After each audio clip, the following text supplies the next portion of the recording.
Hello बच्चों।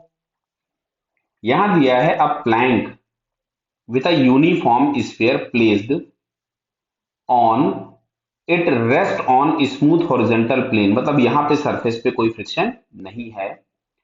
The plank is pulled by right with a force F. Sphere does not slip on the plank then. तो यानी जो sphere है वो slip नहीं होगा। तो एक काम करते हैं, चलो हम लोग थोड़ी देर के लिए जरा इस पे चढ़ जाते हैं। तो अगर हम लोग देखेंगे तो इस पे एक सूडो फोर्स लग रहा होगा पीछे एफ पी। ये केवल इस पे से ही दिखेगा, अभी हम ग्राउंड पे वापस जाएंगे तो हमें नहीं दिखेगा। तो यहाँ पे इस स्फीयर पे फ्रिक्शन लगेगा आगे। तो अगर मैं इस सिलेंडर की बात, सॉरी प्लैंक की बात करता, तो इस प्लैंक पर हम लोगों के पास जो फ्रिक्शन लगेगा वो बैकवर्ड होगा। अब जैसे इसमें पहला लिखा है both have the same acceleration, नहीं अब सुनो इधर। इसका जो एक्सेलरेशन होगा, अगर हम ग्राउंड फ्रेम से बात करें तो ग्राउंड फ्रेम से इस स्फीयर पे लगने वाला फोर्स केवल ये एफ एस होगा, ये एक्सेलरेट कराएगा।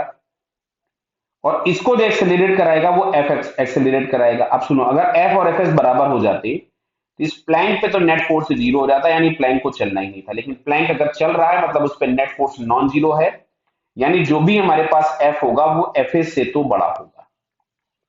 क्लियर? सो एक्सेलरेशन दोनों के सेम नहीं होंगे। और अगर एफ बड़ा है तो प्लैंक का एक्सेलरेशन ज्यादा होगा, बराबर है, और स्फीयर का एक्सेलरेशन कम होगा। तो दूसरे में लिखा है acceleration of the centre of the sphere is less than the that of plank, मतलब ये वाला ऑप्शन हमारे पास करेक्ट हो गया।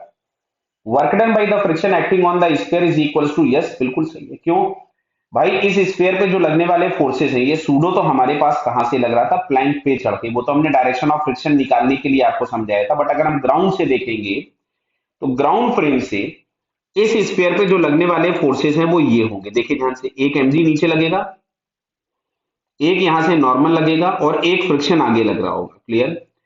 अब अच्छा देखो, तो एमजी और नॉर्मल का कोई वर्क डन है नहीं, क्योंकि जो डिस्प्लेसमेंट होगा वो इस डायरेक्शन में है, जो कि डिस्प्लेसमेंट एमजी और नॉर्मल दोनों के परपेंडिकुलर है। तो जो भी वर्क डन होगा, जो भी एनर्जी आएगी स्फीयर की, that is only due to the friction. तो ये तीसरा वाला आंसर भी करेक्ट हो गया। फोर्थ में लिखा है total kinetic energy of the system is equal to work done by the F. Clear? एक बात और समझ लीजिए आप लोग, कभी भी किसी भी सिस्टम में अगर स्टैटिक फ्रिक्शन लगा है और वो इंटरनल फोर्स है, तो स्टैटिक फ्रिक्शन अगर इंटरनल फोर्स की तरह से एक्ट हो रहा है तो सिस्टम के ऊपर में नेट वर्क डन उसका जीरो होता है, यानी जो भी वर्क करेगा वो केवल और केवल ये एफ करेगा। क्लियर? कैसे?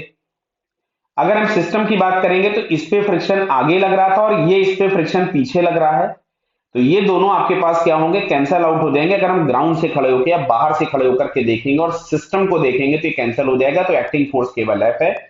तो टोटल एनर्जी जो भी सिस्टम की चेंज होगी that is only work done by the force F. Clear? तो यहां से अगर हम चेक करेंगे तो हमको ये सेकंड, थर्ड और फोर्थ, ये तीन ऑप्शंस करेक्ट दिखते हैं। क्लियर है बेटा?